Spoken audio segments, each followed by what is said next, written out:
Hello दोस्तों, ये कहानी है झुमका ए फियर ऑफ डेथ की। तो चलिए कहानी को शुरू करते हैं। अकोया टाउन वो चारों तरफ से छोटी छोटी पहाड़ियों से घिरा छोटा सा टाउन था। क्षेत्रफल के हिसाब से आबादी बहुत ही कम थी। वहाँ ज़्यादातर लोग भीड़ भाड़ वाले शहरों से आकर उस शांति पसंद जगह पर बसे थे। पहाड़ी क्षेत्र होने की वजह से वहाँ मकान कुछ कुछ दूरी पर बने हुए थे।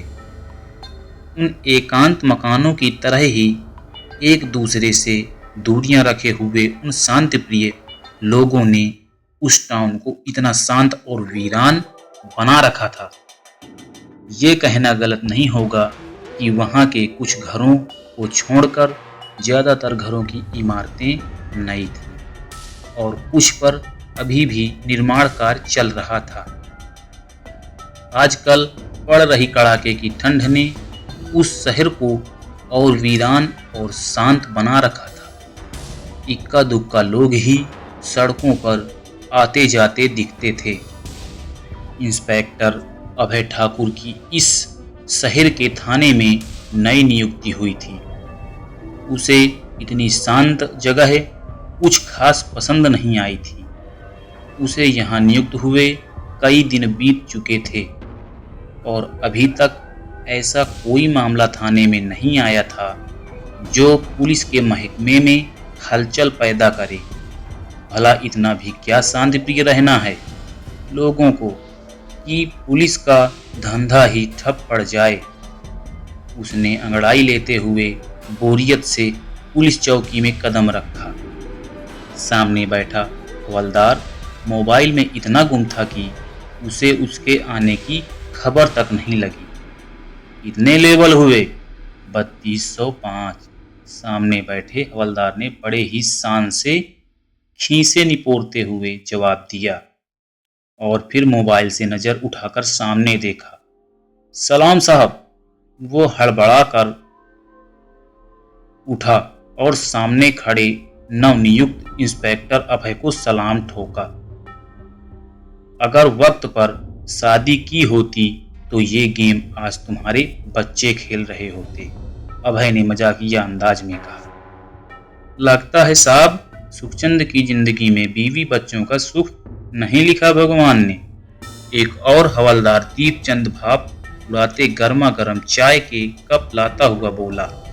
सुखचंद ने नाराजगी से उसे देखा और इंस्पेक्टर अभय के साथ थाने के सभी सदस्य ठहाका लगाने लगे। आज तो खून जमा देने वाला कड़ाके का जाड़ा हो रहा। साहब, दीपचंद ने कांपते हाथों से और मुंह से सस सस सस की आवाज निकालते हुए एक चाय का कप अभय की तरफ बढ़ाया। अभय ने कप पकड़ा और उसके मोबाइल की घंटी बज पड़ी। उसने फोन उठाया और अपने कैबिन की तरफ रुख किया।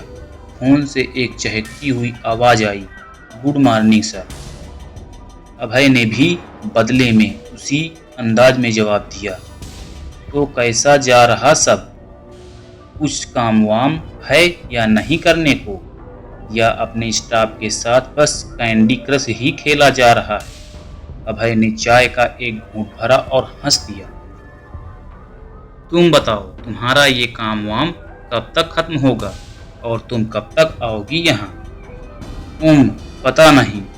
इस कंपटीशन की हेड की फैमिली में डेथ हुई है ना, तो कुछ दिन के लिए कंपटीशन स्थगित कर दिया गया है। अच्छा, मैं तो तुम्हारा बेसब्री से इंतजार कर रहा हूँ। तुम आओगी तो शायद इस वीराने शहर में भी थोड़ा शोर हो जाएगा। हाँ, मैं तो सोच रही आते ही एक दो मर्डर कर दूं वहाँ। कुछ तो काम मिलेगा तुम पुलिस वालों को और उस वीराने में कुछ तो शोर होगा। वो जोर से हंसती हुई बोली। अभय भी बदले में हंस दिया और तभी एक हवलदार ने उसके कैबिन का दरवाजा खटखटाया। वो घबराया सा अंदर आया और बोला, सर, एक मर्डर हो गया है। उस शहर की शांति पर विराम लगाती पुलिस की गाड़ी सड़क पर दौड़ रही थी। लोग सायरन की आवाज सुनकर अपने घरों से बाहर निकलकर झांकने लगे थे और पहली बार अभय को लगा कि यहाँ इक्का दुक्का लोगों के अलावा भी भीड़ लगाने को बहुत से लोग रहते हैं। पुलिस की जीप एक बड़े से घर के बाहर आकर रुकी। वो घर 2 मंजिला था।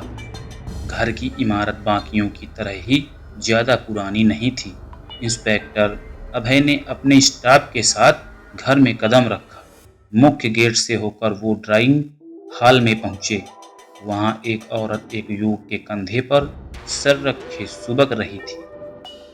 पुलिस को देखकर वो युवक थके से कदमों से उठा और उन्हें अपने साथ चलने का विनम्र सा इशारा किया। एक गलियारे से होते हुए वो एक बड़ी सी किचन में पहुंचे और वो ही जगह थी वारदात की। शीतल मेरी पत्नी थी, उस युवक ने भर्राए गले से लाश को एकटक देखते हुए कहा और उसकी एक आंख से आंसू बह निकला। अभय ने हवलदार सुखचंद को उसे बाहर ले जाने का इशारा किया और लाश का मुआयना करने लगा। उस बड़ी सी किचन के चमचमाते फर्श को धप्पा लगाती एक लाश वहीं बीचों बीच पड़ी हुई थी। चेहरा लगभग खून से सना हुआ था। हालांकि खून सूख कर पपड़ी का रूप लिए हुए था। किसी धारदार हथियार से गला काटा गया था। गले पर सिर्फ एक ही कट का गहरा निशान था। जाहिर सी बात है, हथियार और हथियार चलाने वाला दोनों ही बहुत तेज रहे होंगे और इसका जवाब इंस्पेक्टर अभय को बहुत जल्द मिल गया। हत्या में प्रयुक्त हथियार वही लाश के पास पड़ा हुआ था। वो था किचन में उपयोग होने वाला चाकू। लगता है जब मैडम की हत्या हुई तब वो चाय बना रही थी। दूसरे हवलदार दीपचंद ने गैस के चूल्हे पर रखे अधपकी चाय के भगोने को देखकर बोला। अभय लाश के पास से उठा और दीपचंद की बात पर गौर किया। गैस चूल्हे के सामने की दीवार पर बड़ी सी कांच की खिड़की थी और चूल्हे पर अधपकी चाय का भगोना रखा हुआ था। अगर चाय बनाने के बीच हत्या हुई होती तो गैस ऑन रहना चाहिए था ना, अभय ने कहा और दीपचंद को भी उसकी बात में दम लगा। सही बात है साहब, कातिल को भला इस घर की क्यों पड़ी होगी? उसके लिए तो चाय का पतीला जले या पूरा घर, उसने तो जो करना था कर दिया और क्या। दीपचंद लापरवाही से कंधे उचकाते हुए बोला, लेकिन अभय ने उसकी इस बात को खास नोटिस किया था। वो फिर से लाश की तरफ पलटा। लाश देखने से घंटों पुरानी लग रही थी। ठंड की वजह से खून का बहाव ज्यादा नहीं था। लाश को देखने से लग रहा था कि हत्या आधी रात के आसपास हुई होगी, क्योंकि खून जमकर पपड़ी हो चुका था। उसी धारदार चाकू से गला काटा गया था। हत्या कुछ इस प्रकार थी कि एक ही वार में शीतल को मौत की नींद सुला गई थी। लेकिन सबसे बड़ी और खास बात, लाश के दोनों कानों को चाकू से बुरी तरह गोदा गया था। बाकी शरीर पर कोई चोट का निशान नहीं था। कातिल ने पहले गला काटा और फिर दोनों कानों को बुरी तरह गोदा होगा। क्या वाकई में कातिल ने ऐसा किया था? जिंदा रहते किसी के शरीर के अंग को इस प्रकार गोदना नामुमकिन है। बदले में पीड़ित विरोध में कुछ हाथ पैर तो मारेगा ना, लेकिन यहाँ ऐसा कुछ नहीं था। उस जगह को देखकर लग नहीं रहा था कि कातिल ने पीड़ित को विरोध करने का कोई मौका दिया होगा। कातिल आया और बचाव का कोई मौका दिए बिना हत्या की ओर फिर लाश के कानों को चाकू की नोक से पूरी तरह गोदा। लेकिन कानों को गोदना यह कुछ अजीब नहीं है। सर मर्डर वेपन के पास ही ये भी पड़ा हुआ मिला। हवलदार ने अभय को आवाज दी और वो अपने ख्यालों से बाहर आया। हवलदार ने बताया कि छानबीन के दौरान ही उन्हें मौकाए वारदात से मिला एक झुमका। इंस्पेक्टर अभय ने उस झुमके को गौर से देखा, फिर पास पड़ी लाश पर नजर मारी। कान बहुत बुरी अवस्था में थे। शायद शीतल ने वो झुमके पहन रखे थे और हत्या के दौरान ये गिर गए थे।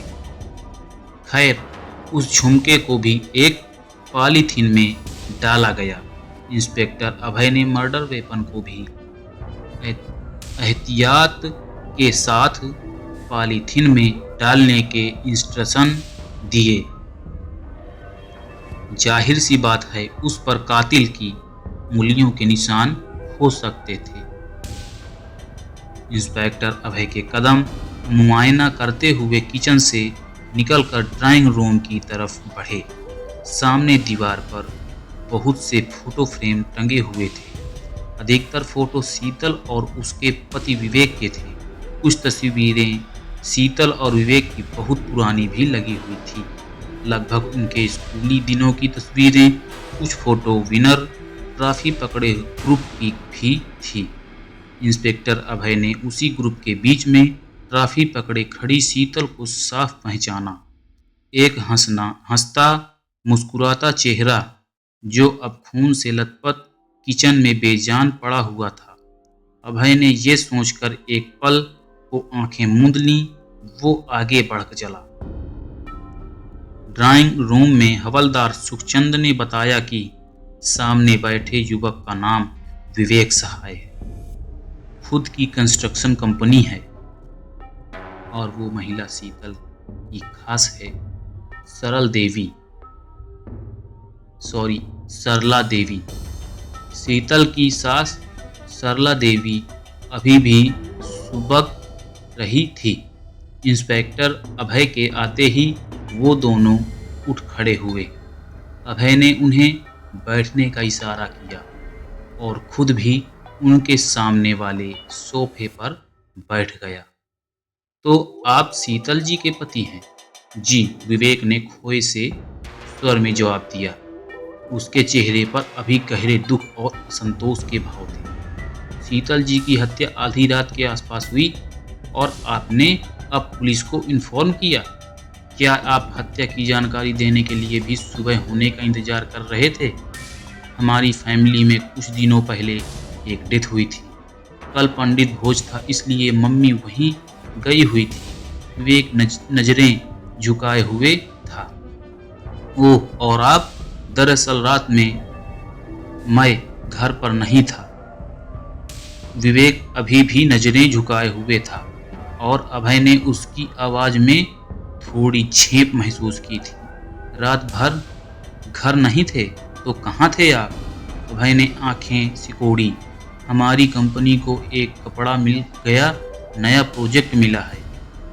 आजकल मैं उसी सिलसिले में देर रात तक घर आ रहा था। तो रात भर इस जिम्मेदारी में कोई और भी आपके साथ था या आप अकेले ही सब जिम्मेदारी निभा रहे थे? मिस्टर विवेक, इस बार अभय की आवाज़ में थोड़ी गंभीरता थी। मेरी सेक्रेटरी मिस अर्चना भी मेरे साथ ऑफिस में ही रुकी हुई थी, उसने नज़रें चुराते हुए जवाब दिया।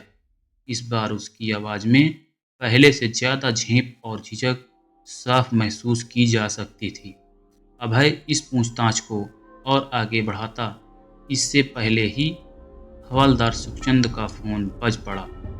उसने फ़ोन सुना और उसके चेहरे का रंग उड़ता चला गया। साफ थाने से फ़ोन था, एक और मर्डर हो गया है। अगर आपको ये कहानी पसंद आई हो तो लाइक करें और चैनल को सब्सक्राइब ज़रूर करें। इस कहानी का अगला भाग सुनने के लिए कमेंट करें। धन्यवाद।